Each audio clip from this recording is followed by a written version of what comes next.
గణపతయే నమః.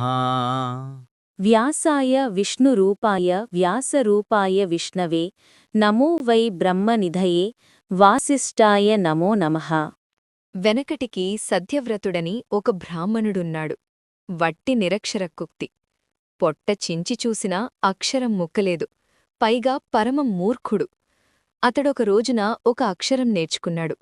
బాణం దెబ్బతిన్న పంది భీకరంగా ఐ ఐ అని అరుస్తోంటే విని ఆ ధ్వని సంపుటిని అభ్యసించాడు. ఇక నిరంతరం ఇదే ఉచ్చారణ. లక్షలు కోటులుగా ఉచ్చారణ సాగింది. ఇది బిందురహితమైన బీజాక్షరం. దయామయీ జగన్మాత సంతోషించింది. అతణ్ణి కవిరాజును చేసింది. సత్యవ్రతుడి ప్రస్తావనతో జనమేజయుడిలో ఉత్కంఠ రేకెత్తింది. ఈ సత్యవ్రతుడు ఎవరు? ఏ దేశంవాడు? తల్లిదండ్రులెవరు? ఆ శబ్దం ఎలా విన్నాడు? ఎలా ఉచ్చరించాడు? ఎటువంటి సిద్ధి కలిగింది? అమ్మవారు ఎలా సంతోషించింది? ఈ మనోహరమైన కథను దయచేసి సవిస్తరంగా చెప్పమని వ్యాసుణ్ణి అభ్యర్థించాడు. శౌనకాది మహామునులారా, ఇప్పుడు మీరు నన్ను అడుగుతున్నట్టే అప్పుడు జనమేజయుడు వ్యాసమహర్షిని అడిగాడు. మా గురువుగారు నవిస్తరంగా ఆ రసవద్గాథను అతడికి వివరించారు. మృదువుగా జనమేజయ అని ప్రారంభించారు. ఒకప్పుడు నేను శుచిగా తీర్థయాత్రలు చేస్తూ పరమ పావనమైన వైమిసారణ్యం చేరుకున్నాను. అక్కడున్న మహామునివీశ్వరులను దర్శించాను. వారంతా జీవన్ముక్తులు, తపోవ్రత నియమాలతో దీక్షగా జీవితాలు గడుపుతున్నవారు. నా రాక వారికి ఎంతో ఆనందాన్ని కలిగించింది. కుశల ప్రశ్నాదికమయ్యాక పావమార్థిక గోష్ఠి జరుగుతోంది. మహర్షి జమదగ్ని యథాలాపంగా ఒక సందేహం వెలుబుచ్చాడు. పెద్దలంతా ఉన్నారుగా, తీరుస్తారని అంటూ ప్రారంభించాడు. మహర్షులారా, త్రిమూర్తులు, అష్టదిక్పాలకులు, అశ్వినీదేవతలు, సూర్యచంద్రులు, షడానన గజాననులు, ఇంకా చాలామంది దేవతలు ఉన్నారుగదా. వీరిలో అత్యంతారాధనీయుడెవరు? సుఖంగా సేవించి వాంఛితార్థాలను పొందాలంటే తేలికగా సంతోషించి ఆసు సంతోష అనుగ్రహించేవారు కావాలికదా. అతడెవరా అనేది నా సందేహం. మీరంతా ఆలోచించి నాకు విషయం తేల్చి చెప్పండి అని కోరాడు. అప్పుడు లోమసుడు కల్పించుకుని సమాధానం చెప్పాడు. జమదగ్ని, నీ ప్రశ్నకు సమాధానం నేను చెబుతాను. అదేమంత గడ్డు సమస్య కాదు. శుభాలు పొందాలని కోరుకునేవారందరికీ అత్యంత ఆరాధనీయురాలు ఆదిపరాశక్తి మాత్రమే. ఆద్యపరా ప్రకృతి, పర్వగా అంతటా వ్యాపించేది, సర్వదా అన్నీ ఇచ్చేది, శివ శుభస్వరూపిణి. త్రిమూర్తులకే కాదు, సకల దేవతలకు కన్నతల్లి ఆదిపరాశక్తియే. సంసార వృక్షానికి సంసారమంటే విశ్వం, ఆదిప్రకృతియే మూలం. ఆవిడను వన్నట్టు సుఖసేవ్య, ఆసు సంతూష. తలుచుకున్నా ఉచ్చరించినా చాటు వాంఛితార్థాలను వెంటనే అనుగ్రహిస్తుంది. దయార్ధ చిత్తంతో ఎప్పుడూ వరదానానికి సిద్ధమవుతూ ఉంటుంది. ఇది నేననడం కాదు, దీనికి సాక్ష్యముంది. ప్రత్యక్షంగా జరిగిన సంఘటన ఇతిహాసముంది. నామాక్షరాన్ని పరాకుగా ఉచ్చరించినంత మాత్రాననే వాంఛితార్థ సిద్ధిని పొందిన ఒక ద్విజుడి వృత్తాంతం నాకు తెలిసింది, నేను ఎరిగింది, ప్రత్యక్షంగా జరిగింది చెబుతున్నాను, వినండి. కోసలదేశంలో దేవదత్తుడని ఒక విప్పుడున్నాడు. బహుశ్రుతుడు, వేదాంతవేత్త. అయితే అతడికి సంతానం లేదు. అందుకోసమని విధిపూర్వకంగా ఒక ఇష్టిని, పుత్రాకామేష్టియాగం చేశాడు. తమసానదీ తీరంలో మండపం నిర్మించి యాజకులను ఆహ్వానించి అగ్నిని స్థాపించి పుత్రాకామేష్టిని యథావిధిగా శ్రద్ధాభక్తులతో నిర్వహించాడు. సుహోత్రుడు బ్రహ్మగా, యాజ్ఞవల్క్యుడు అధ్వర్యుడుగా, బృహస్పతి అనే మహర్షి హోతగా, ఫైలుడు ప్రస్తోతగా, గోభిలుడు ఉద్గాతగా, తక్కిన మహామునులంతా సభ్యులుగా ఆ యజ్ఞం సాగింది. అందరికీ భూరి దక్షిణలందాయి. ఉద్గాతగా ఉన్న గోభిలుడు సామవేదంలో దిట్ట. యజ్ఞ పరిసమాప్తిలో సప్తస్వర సమన్వితంగా రథంతరాన్ని గానం చేశాడు. ఆ సందర్భాన మాటిమాటికీ శ్వాస ఎగబీల్చడంలో ఒకచోట పొరపాటున స్వరభంగమయింది.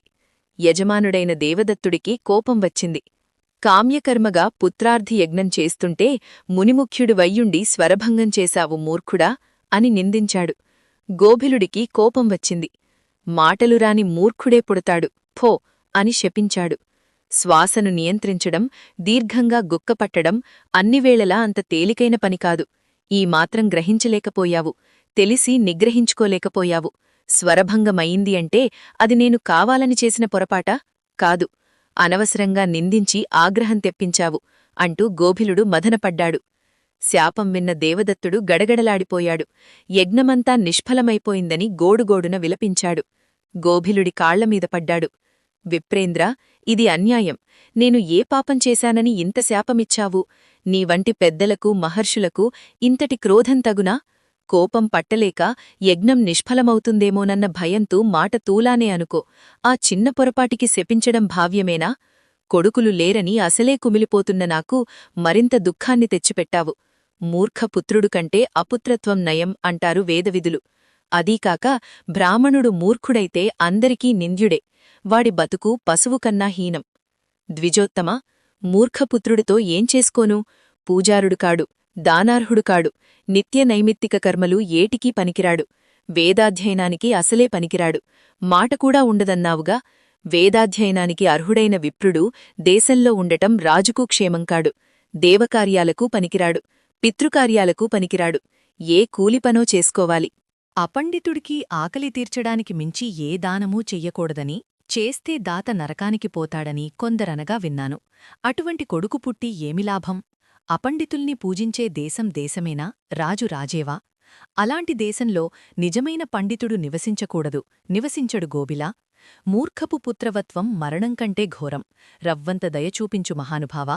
శాపాన్ని మళ్లించి నన్ను ఉద్ధరించే శక్తి సామర్థ్యాలు నీకే ఉన్నాయి. ఇదిగో కాళ్లు పట్టుకుంటున్నాను, మన్నించు, దయచూడు. దేవదత్తుడు కన్నీరు పెట్టుకుంటూ దీనంగా ప్రార్థించేసరికి గోభిలుడు పూర్తిగా కరిగిపోయాడు. మహాత్ములంతే కదా, క్షణకోపనుడు. పాపాత్ములైతే దీర్ఘకోపనులు. క్షణకోపాహ మహాంతో వై పాపిష్ఠాః కల్పకోపనాః. 1047. స్వభావతః నీళ్లు చల్లగా ఉంటాయి. వేడి తగిలితే చాలు ఇట్టే వేడెక్కుతాయి. నిప్పుని తొలగిస్తే వెంటనే మళ్లీ చల్లబడిపోతాయి. సహజగుణం పొందుతాయి. దేవదత్తా, నీ కొడుకు మూర్ఖుడిగా జన్మించినా అటుపైని విద్వాంసుడవుతాడు. భయపడకు, దుఃఖించకు, నీకు ఆనందాన్ని కలిగిస్తాడు. గోభిలుడు అనుగ్రహించాడు. ఇష్టి పరిసమాప్తమైంది. బ్రాహ్మణులందరూ వీడ్కోలు తీసుకుని వెళ్ళిపోయారు. కొంతకాలానికి దేవదత్తుడి భార్య రోహిణీదేవి గర్భవతి అయింది. గర్భాదాన పుంసవన సీమాంతాదులనన్నింటినీ శాస్త్రీయంగా జరిపించాడు. ఇష్టి సఫలమైందని సంతోషించి బ్రాహ్మణులకు భూరిదానాలిచ్చాడు.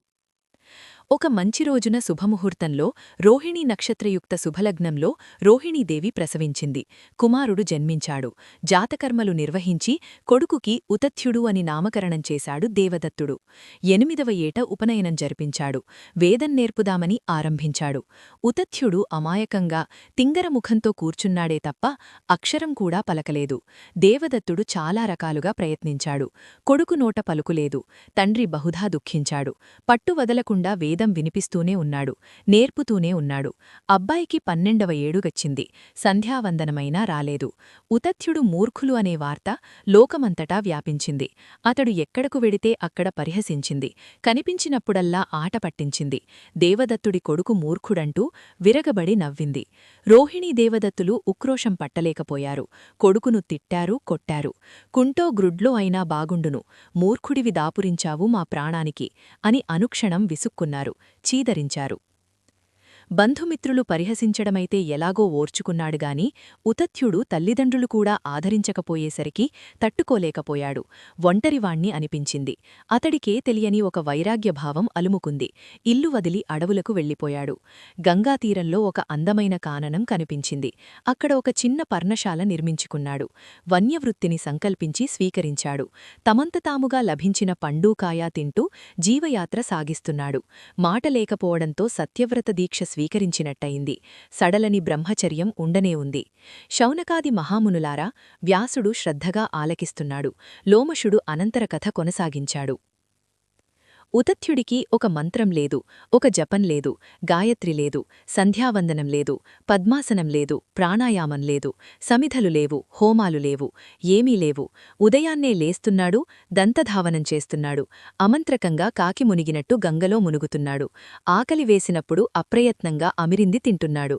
పర్ణశాలలో కూర్చుంటున్నాడు. ఉలకడు పలకడు. పేరడిగితే చెప్పడు. చెప్పలేడు. చూసినవారు ఇదేదో గొప్ప మౌన తపస్సు అనుకున్నారు.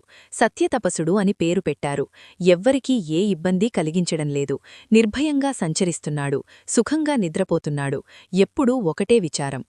శ్రీదేవి భాగవతం ఎన్నో అమ్మవారి మహిమలతో కూడిన కథలతో అద్భుతంగా ఉంటుంది మీ ఏన్షియంట్ సిబ్లింగ్స్లో. రోజుకు ఒక ఎపిసోడ్తో వస్తున్నా మమ్మల్ని సబ్స్క్రైబ్ చేయండి, లైక్ చేయండి, షేర్ చేయండి.